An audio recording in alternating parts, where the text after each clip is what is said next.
Hi everybody, welcome back. Hope you're doing good. What is the best way to get experience early game? I get asked variations of this question all the time. Today, I thought it would be fun to try and answer it. I've come up with 5 different experience getting methods. In today's video, we're gonna test them all out and rank them at the end of the video. Leave a like for good luck. Let's try and pass 7K. Subscribe for more, and let's go. A little while ago, I asked you guys on Twitter what your definition of early game of Minecraft was, and I got answers. Then answers and answers. With there being no concrete definition of early game Minecraft for this video, we're gonna say things that you can pull off like relatively easily. Or at least things you could think of pulling off relatively easily. Like our first one, nighttime. Of course, early game, nighttime, experience farming in the field. I mean, it's not a bad idea. For this one, we have a little bit of iron armor, we have an iron sword, a bed, and a tiny bit of food. So this is gonna be dangerous. Early game, clearly, there should be, yes, there are. Early game, before you're like super geared up, stacked with enchantments and things like that, clearly it's gonna be dangerous. Also, let's go ahead and assume you're so early game that you maybe like don't even have like consistent stream of arrows and bows yet, so you're really just doing this all with a sword. And if you're doing this all with a sword, that means up close and personal for everything, consistently, during the duration of the nighttime. There's a variable in this one, and the variable is skill. If you're really good with taking out mobs, and this isn't like a problem at all, then maybe this is actually like, maybe I'm showing you the best method right off the bat. But no, I promise, this isn't the best, okay? I want to say, as long as you just basically keep moving through the field and try and avoid like multiple skeletons at once, or maybe have the skeletons, you know, take each other out. As long as you avoid situations like this, where you're like literally surrounded on all sides by ranged mobs, this may be, oh my, why are there so many skeletons? No, let's get out of here. No, that's bad. It's gonna be dangerous, for sure, and skill-based a little bit. If you're terrible with mobs, don't try this at all. But honestly, you could get a lot of experience, like really easy, no setup required at all, by literally just running through the field at nighttime and taking out mobs. But also, you're timed by nighttime. If you're middle of the day and you need experience, you need to wait for nighttime, and then hopefully a ton of mobs spawn all over the surface. Maybe this isn't the best. All factors and things considered, we're gonna go ahead and give this first method, nighttime hunting, a yellow. Green is great, yellow is meh, red is really bad. Just don't do this. Next, let's talk about smelting. The year 2012, the month July, the time, nighttime, the air crisp, cool, and breezy. It's time for some Minecraft. Excited for what lies ahead? You open up Minecraft and create a brand new world. This is the beginning of truly something great. 1 hour later. After grinding for like an hour or so maybe, you have a small set of supplies. And while you've been grinding, you've been mining. You've been mining copper. Wait, it's 2012. What's going on? Why is there copper in Minecraft? What the? Nowadays, Minecraft 1.19, with how generation works, it's not too uncommon to find an open cave on the surface that maybe you could jump into a little bit, extract some of the resources without much mining. Or even better, and way more safe, you have an amazing seed with a really tall mountain. Head up into that mountain, look around for a little while, and quickly you will realize that iron, emerald, but definitely iron, all over the place. I was thinking a great way to get experience safely early game would be these mountains specifically. You climb the mountains. If you have a Stony Peaks biome, there's like literally no risk involved as long as you don't fall.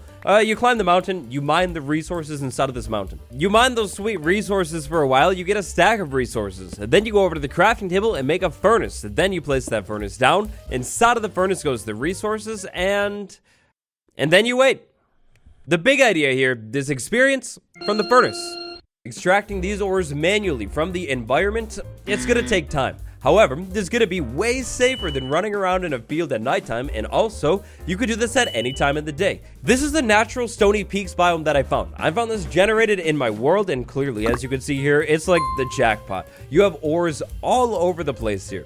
If you got really lucky with your seed and had a giant mountain like this, Stony Peaks with ores exposed everywhere, then I think that this method would be potentially like amazing. All you need to do is throw the coal in there, let the stuff smelt up, take it out, and you get experience and also resources that you can use for other things to advance your world. But where this one kind of goes wrong is engaging early game gameplay and chance. For example, let me set the scene for you. Oh man, this is fun. This is really fun. I'm standing around and smelting things, and this is really fun.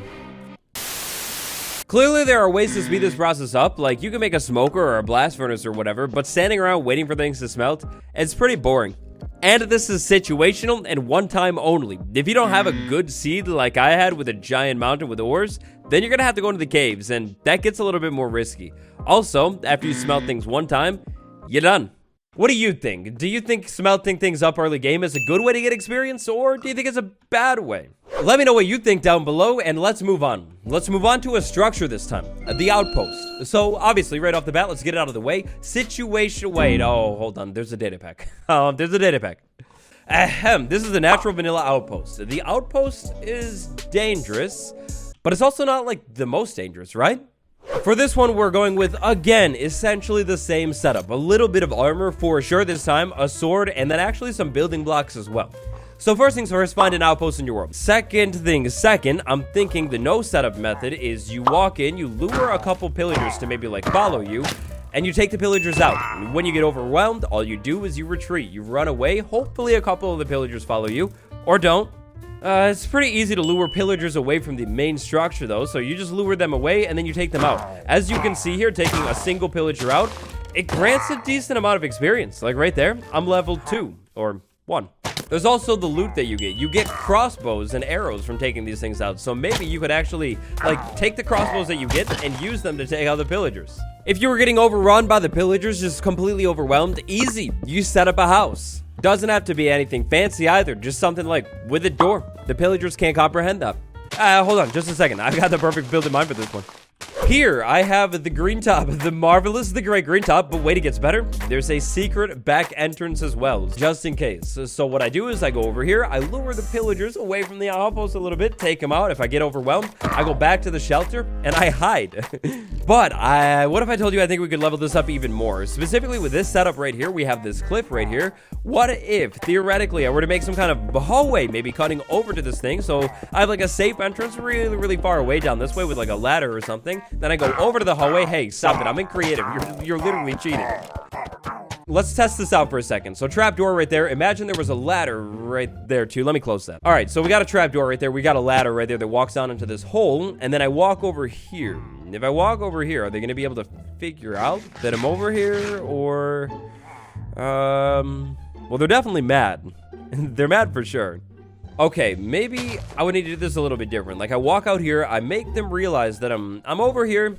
All right, then it sees me, then I run back over here, I put that back, and then maybe what I could do is like jump down right here, they'll walk over closer to try and get a better shot, right? I sit right here, I jump up and I land the crits and take a little bit of damage, but still, I could definitely sit inside of this hole, relatively safe, and take these things out repeatedly. Early game. You could definitely design a better safe hole. Heck, I could even definitely design a better safe hole with a little bit more time, but I think I've proven my point here. The outpost with the continuous spawning of pillagers that aren't that dangerous in the grand scheme of things. Maybe you set up some kind of trap to funnel them over to you. Maybe you just run in and take them out with a separate safe house nearby. Options, you've got them clearly, but pillagers, not the most dangerous thing in the world. They continuously spawn over here. It's a good source of experience. Early game.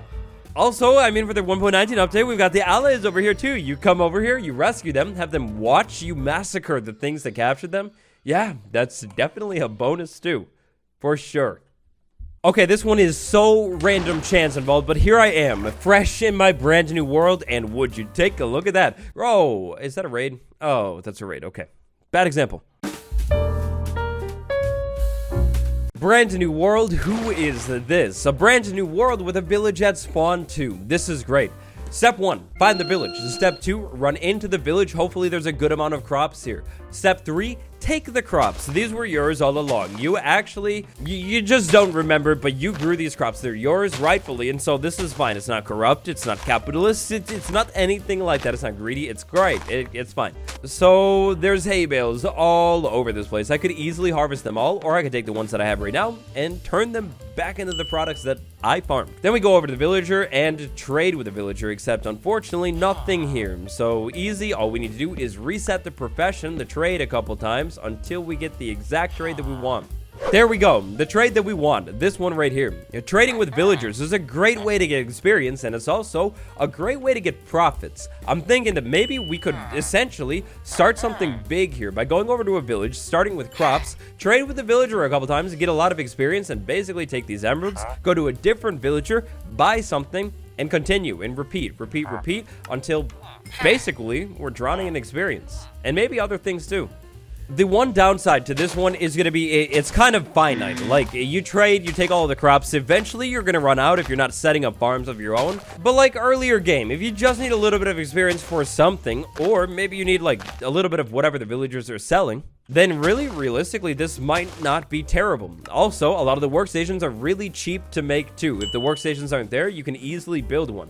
But anyways, we trade with a villager a couple times, and there we go. We're level 5, and this villager has now leveled up, unlocking even more trades. This trade right here, pumpkin pie early game, yeah, that's pretty useful, and the experience that I get, that's pretty good. I'm gonna be upfront with you, honest here, and say that I think trading with a villager early game for experience is a great way to get experience if you have a village, and if you're okay with doing this like one time, couple times, and then you're done. If you want to talk about farms and extending this long term, yes, totally doable. But in my opinion, once you start setting up farms for profit and things like that, maybe you're moving towards mid-game, not really early game. Complete random side note here, look at the circle mountain that generated up on top of this hill, on top of the village. That's insane. That's so cool. Is a nether portal early game? If you build it like this, I would argue yes.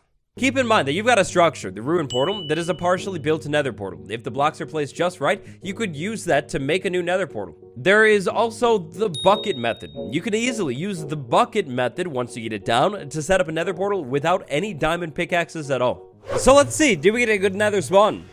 It could be worse. For this method, we're gonna need to go into the nether and then find a nether waste biome that's kind of big, flat, and open. So, something like this, this is not exactly ideal, but it will work. Next up, for this method, we will need to set up a shelter that piglins cannot get into. Let's think about this a little bit. Maybe we do it like that, and then we go ahead and jump that up a little bit more. We're gonna have to worry about baby zombie piglins. Those are definitely dangerous, but that'll do. That'll do for now. Actually, matter of fact, let's go ahead and open this a little bit more. We'll do this instead. This is not the best in the world, definitely not, but there we go. And then a way to kick this thing off, so now you're really mad at me. Zombie piglins drop so much experience. What I'm thinking you could do is you could go to the nether, set up an early game zombie experience farm, avoid the gas, set up early game zombie experience farm, take these things out repeatedly. They will literally pathfind over to you on their own, and that's it. You profit. The problem here is the nether is literally the most dangerous, hostile environment in the entire game. It's worse than the end, I would argue. It's not great. And then when that happens, yeah, you're gonna have a problem. But all hope is not lost. We could maybe try and build this in a safer spot, like this wall. Again, in the wall, we anger one zombie piglin. Any that are nearby should be able to find me. They run over here, then I take them out. The amount of experience that I'm going to get from this thing is, I mean, it's going to be inconsistent. However, if you build this in a good spot where piglin will continually spawn, maybe like by Nether Ocean or something, then inconsistent turns into very good. There are so many different designs out there for an easy early game zombie piglin farm, but with these things, it always comes down to location. If you get lucky, then you hop into the nether, you're in the nether waste biome, it's big and open, then spawns might be concentrated on the main land, and this might be your best bet for experience early game. But on the other hand, if you don't feel like getting yourself into a potentially terrible situation with one of the most dangerous mobs in the game, well then maybe you'd be better off taking that exact concept, except keeping it inside of the overworld. Out of the methods that we tested today, I would say honestly, the best method, the one that wins early game, is going to be the outpost. The outpost is dangerous, but not too dangerous. Unlike sitting around by a furnace and waiting, the outpost is also engaging. If you've got the right nether setup and you're a little bit brave, then the zombie piglin method could be perfect. But outposts are way less situational. Guarantee it, there's an outpost somewhere in your world. All you need to do is find it and farm experience. Don't sleep on villages either though, because for a one-time great deal, they're great for experience as well. As long as they're not cursed. I came up with the methods we tested in today's video on my own. I'm sure there's a better method. If you know it, drop it down below. For another video just like this one, drop a like. And definitely subscribe so you don't miss the video when it comes out. Patron gang, big thank you. Hush Sound 34, Bill Geek, and Medical Boomstick. You're the best. Thank you all so much for watching. It's been me, Waddles. I'll see you all tomorrow.